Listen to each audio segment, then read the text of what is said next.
Hello friends, आपका स्वागत है मेरे YouTube channel DC online biology में। पिछले चैप्टर में हमने देख लिया था कि यहाँ तक के वीडियो हमने कवर कर लिया था। एक बार आपको दिखा दें ताकि आप समझ सकें कि कहाँ से आज कौन सा पैराग्राफ हमको स्टार्ट करना है। करते हैं थोड़ा सा कंप्यूटर्स। एक्चुअली ये पैराग्राफ हमने कवर कर लिया था, आप देख पा रहे होंगे। ये वाला पैराग्राफ प्लांट ग्रोथ रेगुलेटर्स यहाँ तक हमने कवर कर लिया था। थोड़ी सी बात हमने करी थी इस फिगर के बारे में, डायग्राम के बारे में। तो चलते हैं डायग्राम को छोड़ते हुए आगे बढ़ते हैं। डायग्राम करा दिया था पिछले क्लास में, तो आगे इसके चलते हैं। रीजन ऑफ द रूट पे चलते हैं ना, यहाँ से हमको स्टार्ट करना है। हम अपना पेन ले लेते हैं और स्टार्ट करते हैं आज का ये लेक्चर। अगर आपको वीडियोस मेरे पसंद आते हैं तो आप चैनल को सब्सक्राइब करें, वीडियो को लाइक करें और दोस्तों में शेयर करें ताकि हम आपके लिए बेहतरीन वीडियोस लाते रहें और आपके ज्ञान को निखारते रहें। चलो स्टार्ट करते हैं, अपना पेन ले लेते हैं। आज हमको जो टॉपिक लेकर के चलना है, जिस पैराग्राफ को देखना है, उसकी हेडिंग यहाँ से स्टार्ट होती है, रीजन ऑफ द रूट। अर्थात एनसीईआरटी आपको यहाँ पर रूट के जड़ के रीजन के बारे में जानकारी देना चाहता है कि रूट में जड़ में कौन कौन से भाग होते हैं, जड़ के अंदर कौन कौन से पार्ट होते हैं, कौन कौन सी संरचनाएं होती हैं, कौन कौन से रीजन होते हैं। एनसीईआरटी में मॉर्फोलॉजी से बहुत बेहतरीन सवाल जनरेट किए जाते हैं जो नीट जैसी परीक्षा में आपसे पूछे जाते हैं। अगर आप एनसीईआरटी की लाइन बाय लाइन स्टडी करते हैं तो आपको नीट जैसी परीक्षा में सहायता मिलेगी। तो चलो स्टार्ट करते हैं आज का ये सेशन। पहली लाइन ले लेते हैं। The root is covered at the apex by a thimble like structure called the root cap. पहली लाइन आपको बता रही है कि जो रूट होता है उसका जो एपेक्स है, आप देख पा रहे होंगे फोटो में यहाँ पर, ये जो एपेक्स है, चोटी है, आखिरी सिरा जो है, छोर है, ठीक है, इसके ऊपर एक कैप लाइक स्ट्रक्चर होगा। अर्थात थिम्बल लाइक बोल रहा है, थिम्बल के जैसा, थैली जैसा एक कैप होगा, एक संरचना होगा, ठीक है, जिसे हम क्या कह रहे हैं, रूट कैप कह रहे हैं।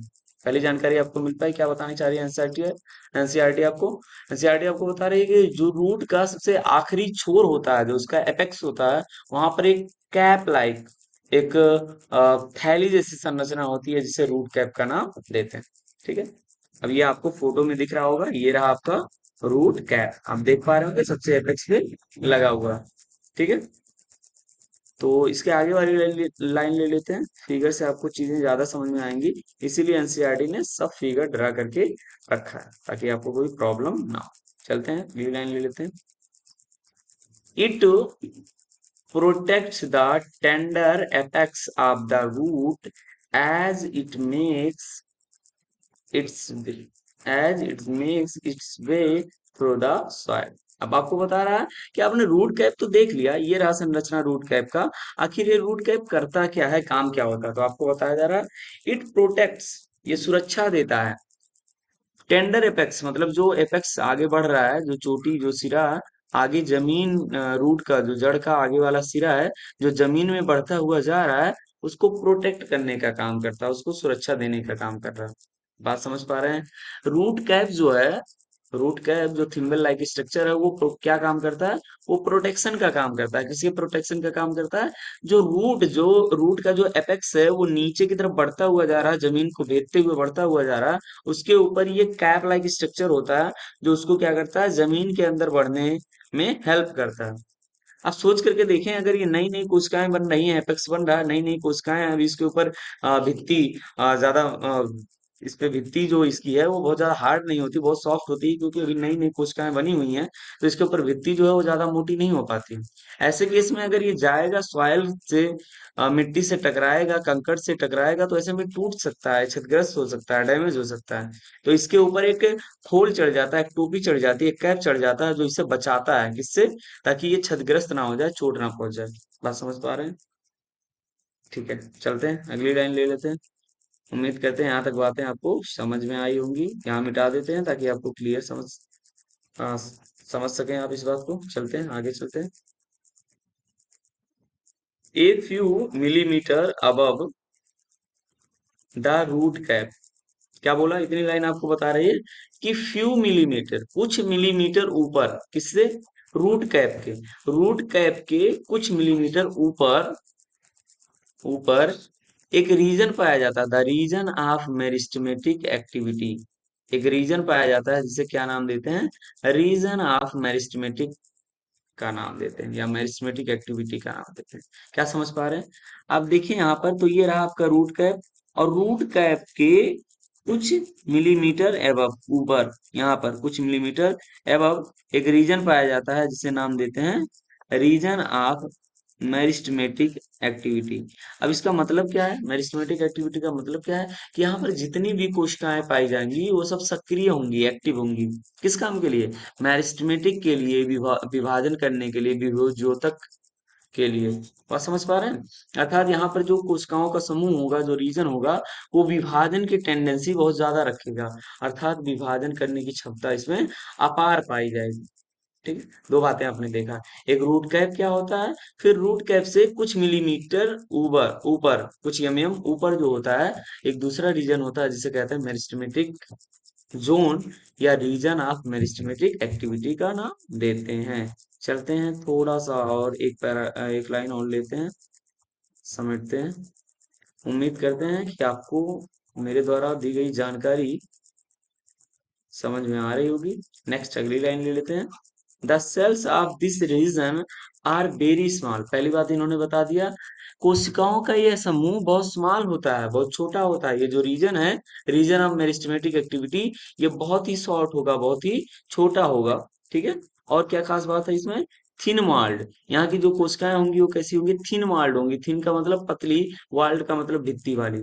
इसकी जो कोशिकाएं हैं, कोशिकाओं के ऊपर बहुत मोटी भित्ती नहीं पाई जाएगी। मान लो ये कोशिका है, तो इसके ऊपर जो ये भित्ति पाई जा रही है, ये जो आवरण पाया जा रहा है, बहुत मोटा नहीं होगा, बल्कि पतला होगा। अब आप सोच समझ सकते हैं कि सकते हैं कि पतला क्यों होगा। पतला इसलिए होगा क्योंकि अभी इसको विभाजन का काम करना है, अभी तुरंत बढ़ करके बना है, और फिर आगे चल के विभाजन का काम करना है, तो इसको, कोशिका भित्ति को मोटा होने का समय नहीं मिल पा रहा है कि ये मोटी हो सके। इसीलिए यहाँ की जो भित्ति होती है, दीवार होती है, वो कैसी होती है, पतली होती है, एंड विथ डेंस प्रोटोप्लाज्म। लेकिन मजेदार बात बताएं आपको, यहाँ का जो प्रोटोप्लाज्म होता है वो कैसा होता है, डेंस होता है। समझ पा रहे हैं आप? डेंस कहने का मतलब घना होता है। अब आप सोच करके देखें, किसी घर को बंटवारा करना है, तो घर में बंटवारा करने से पहले घर को पहले आ, आ, समृद्ध होना, समृद्धवान होना चाहिए, मतलब उसके पास सारी सुख सुविधाएं होंगी तब ना उसका बंटवारा हो पाएगा। अब सोच करके देखें, कोशिका को बंटवारा तो करना है, लेकिन कोशिका के अंदर जीवद्रव्य भी नहीं है,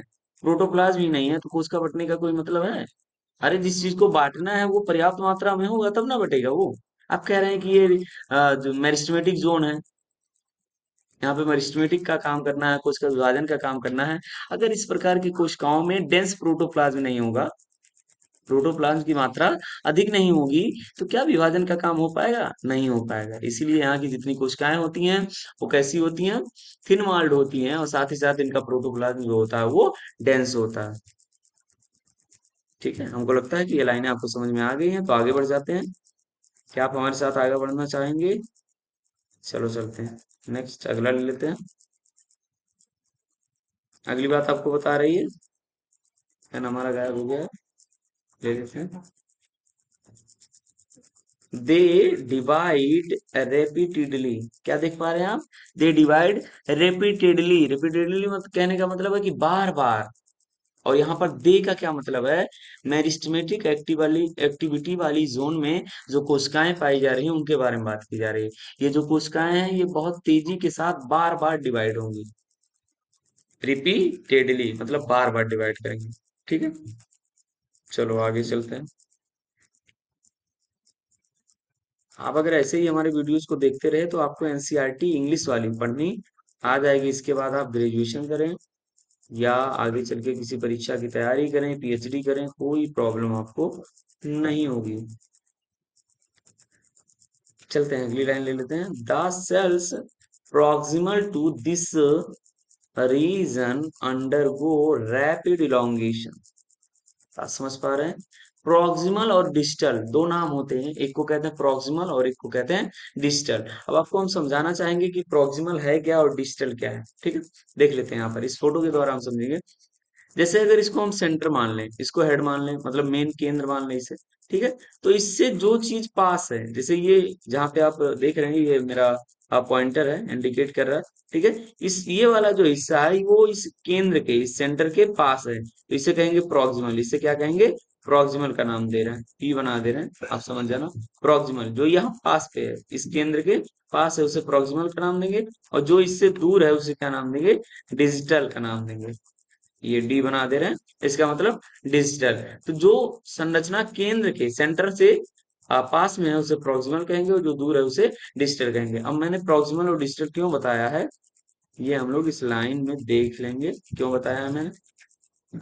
आपसे एनसीईआरटी कह रही है, the cells proximal to this region undergo rapid elongation. मतलब ये जो आपको रीजन ऑफ मेरिस्टेमेटिक है, रीजन ऑफ मेरिस्टेमेटिक है, इससे जुड़ा हुआ है, इसके पास, इसके करीब में, इसके करीब में, इसके पास कोशिकाओं का और समूह पाया जाता है जो रैपिड इलोंगेशन का काम करते हैं। रैपिड का मतलब बहुत तेजी के साथ, इलोंगेशन का मतलब बढ़ना।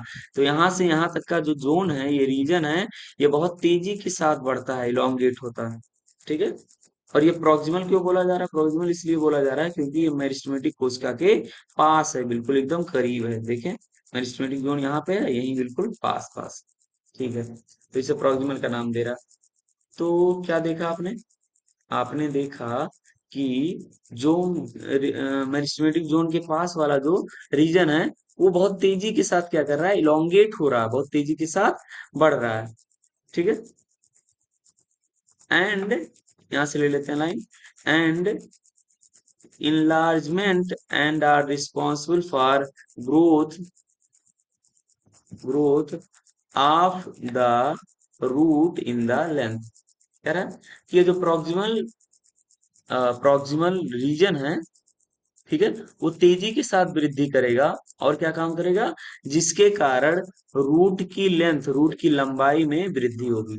बात समझ पा रहे हैं कि मेरिस्टेमेटिक एक्टिविटी के बगल में जो जोन है, जो रीजन है, वो क्या काम करेगा? तेजी के साथ अपने आप को इलोंगेट करेगा, अपने आप को बढ़ाएगा, और इसके बढ़ने की वजह से क्या होगा? रूट जो है, जड़ है, वो धीरे धीरे बढ़ता हुआ जाएगा, और जड़ बढ़ेगा तो कहाँ जाएगा? जमीन के नीचे बढ़ता हुआ जाएगा। अच्छा, आप ये एक बात सोच सकते हैं कि ये जड़ नीचे बढ़ते हुए क्यों जा रहा है? इसके पीछे कारण क्या है? कारण ये है कि जड़ का काम क्या होता है? जल तथा मिनरल्स का, खनिज लवणों का अवशोषण करना। और जब तक इसको जल नहीं मिलेगा तब तक ये आगे की तरफ बढ़ता चला जाएगा, ठीक है। थोड़ा सा हम लोग पीडीएफ को ऊपर खिसका देते हैं ताकि आपको बेहतरीन दिख सके। बस दो तीन लाइनें और लेंगे, बाकी आज की कहानी खत्म करेंगे, ठीक है। चलो, चलते हैं यहाँ से। तो ये जो, हाँ, ये जो इलोंगेशन वाला रीजन है, जो तेजी के साथ इलोंगेट हो रहा है और जड़ की वृद्धि में, जड़ की लंबाई में वृद्धि कर रहा है, तो इसे क्या नाम दे देते हैं? This region is called the region of elongation. इसे क्या कहेंगे? रीजन ऑफ इलोंगेशन का नाम देंगे। और रीजन ऑफ इलोंगेशन को आप फोटो में देख सकते हैं, यहाँ से यहाँ तक का जो रीजन है, वो क्या है? रीजन ऑफ इलोंगेशन है। चलें और आगे चलते हैं, थोड़ा सा और आगे चलेंगे हम लोग।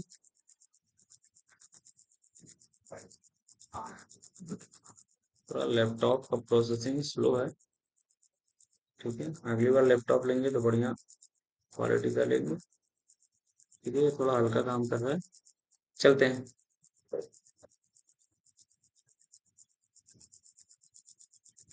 The cells of elongation zone gradually differentiate and mature. यहाँ पे जो इलोंगेशन है, इलोंगेशन का जो जोन है, एरिया है, रीजन है, वो ग्रेजुअली, ग्रेजुअली कहने का मतलब है धीरे धीरे, डिफरेंशिएट का मतलब विभेदित होता जाएगा, विभेदित का मतलब थोड़ा अलग दिखने लगेगा, एंड मेच्योर, मेच्योर का मतलब पूरी तरह से विकसित हो जाएगा। क्या देख पा रहे हैं? ये जो रीजन ऑफ इलोंगेशन है, वो क्या करेगा? धीरे धीरे अपनी संरचना को बदलेगा, अपनी रूपरेखा को बदलेगा, और धीरे धीरे वो कैसा होने जाएगा? मेच्योर होने लगेगा, धीरे धीरे वो परिपक्व होने लगेगा, मतलब पूरी तरह से डेवलप्ड हो जाएगा। आप इस बात को यहाँ पे समझ सकते हैं, देखें, यहाँ पे आप समझ सकते हैं, ये है रीजन, ये है रीजन ऑफ इलोंगेशन है, और यहाँ की कोशिकाएं जो है वो धीरे धीरे डेवलप होकर के इसमें बदल जा रहे हैं, रीजन ऑफ मेचुरेशन में चली जा रहे हैं, मतलब ये अब बहुत ज्यादा डेवलप हो चुकी हैं, अपने आप को बदल देती हैं। ठीक है, वही बात एनसीईआरटी आपको बताना चाहती है। ठीक है, यहाँ की जो कोशिकाएं होंगी वो क्या हो जाएंगी, the cells of elongated, pen ले लें, हम चल रहे हैं यहाँ पे, the cells of the elongation zone zone gradually differentiate and mature. तो यहाँ पे रीजन ऑफ इलोंगेशन की जो कोशिकाएं हैं वो क्या करेंगी, धीरे धीरे डिफरेंशिएट होंगी, डिफरेंशिएट का मतलब विभेदित हो जाएंगी, एंड मेच्योर, मेच्योर का मतलब परिपक्व हो जाएंगी, परिपक्व कहने का मतलब पूरी तरह से विकसित हो जाएंगी। बात समझ पा रहे हैं? और hence this zone proximal to region of elongation is called region of maturation। अब आपको बताया जा रहा है कि जो रीजन ऑफ इलोंगेशन के बगल वाला, रीजन ऑफ इलोंगेशन यहाँ है, इसके बगल में जो जोन है, जो इसके प्रॉक्सिमल है, इसके करीबी है, इसके पड़ोस में है, वो किस नाम से जाना जाएगा, रीजन ऑफ मेचुरेशन के नाम से जाना जाएगा। क्यों रीजन ऑफ मेचुरेशन का नाम दे रहे हैं, क्योंकि यहाँ पर आने के बाद कोशिकाएं कैसी हो जा रही हैं, मेच्योर हो जा रही हैं, परिपक्व हो जा रही हैं, फुल्ली डेवलप्ड हो जा रही हैं। ठीक है, तो इलोंगेशन वाली जो कोशिकाएं हैं वो अपने आप को विभेदित करेंगी, अपने आप को मेच्योर करेंगी और किस में बदल जाएंगी, रीजन ऑफ मेचुरेशन में बदल जाएंगी। उम्मीद करते हैं आपको मेरी बातें समझ में आ रही होंगी। ठीक है, अगली लाइन ले लेते हैं, from this region some of epidermal cells form very fine and delicate thread like structure. अब क्या बताया जा रहा है, यहाँ पे रीजन ऑफ मेचुरेशन की जो कोशिकाएं हैं उसे एपिडर्मिस का नाम देते हैं। क्या नाम देंगे, एपिडर्मल सेल होती हैं, और ये जो एपिडर्मल सेल हैं इसके ऊपर पतली पतली रोएं निकले हुए होते हैं, पतले पतले हेयर लाइक स्ट्रक्चर निकले हुए होते हैं, जो कैसे होते हैं, डेलिकेट, डेलिकेट का मतलब कोमल होते हैं, और ये धागे जैसे दिखाई देते हैं। क्या समझ पा रहे हैं कि यहाँ पे जो रीजन ऑफ मेचुरेशन है वहां की जो कोशिकाएं होंगी, ठीक है, हम आपको दिखाना चाहते हैं, थोड़ा सा हमको पीछे जाना पड़ेगा, थोड़ा सा पीछे, यहाँ पे देख लेते हैं। ठीक है, ये रही, रुक नहीं रहा, ठीक है, यहाँ पे, यहाँ की जो कोशिकाएं होंगी इसके बाहर की जो कोशिकाएं होती हैं, बाहर एपिडर्मिस, बाहर की कोशिकाएं, ठीक है, बाहर की कोशिकाओं से कुछ ऐसे देखें, ये दिख रहा है ना आपको, पेन ले लेते हैं ताकि आपको बेहतरीन दिख सके। यहाँ पे ये जो आपको अंगुली जैसी संरचना दिख रही है, आम पे धागे जैसी जो संरचना दिख रही है, ये कहाँ से निकला हुआ है, एपिडर्मल सेल से निकला हुआ है। ठीक है, एपिडर्मल सेल से निकला हुआ है, और ये जो संरचनाएं होते हैं कैसे होते हैं, फाइन होते हैं, फाइन का मतलब पतले पतले होते हैं, और डेलिकेट का मतलब कोमल होते हैं, थ्रेड लाइक का मतलब होता है धागे जैसे होते हैं, और इन संरचनाओं को नाम क्या देते हैं, रूट हेयर्स का नाम देते हैं। क्या नाम दे देते हैं, रूट हेयर का नाम दे देते हैं, मतलब जड़ के बाल, मतलब जड़ मूल का नाम देते हैं, या मूल रोम का नाम देते हैं, सही नाम उसका है मूल रोम। ठीक है, अच्छी बात है, ये जो हमने कलाकारी किया है इसको पहले मिटा दें फिर आगे बढ़ा जाए। ये ये हमने वाश कर दिया। चलते हैं, एक आखिरी लाइन बची हुई है, इसको निपटा देते हैं, आज का ये पैराग्राफ यहीं पे समाप्त करेंगे।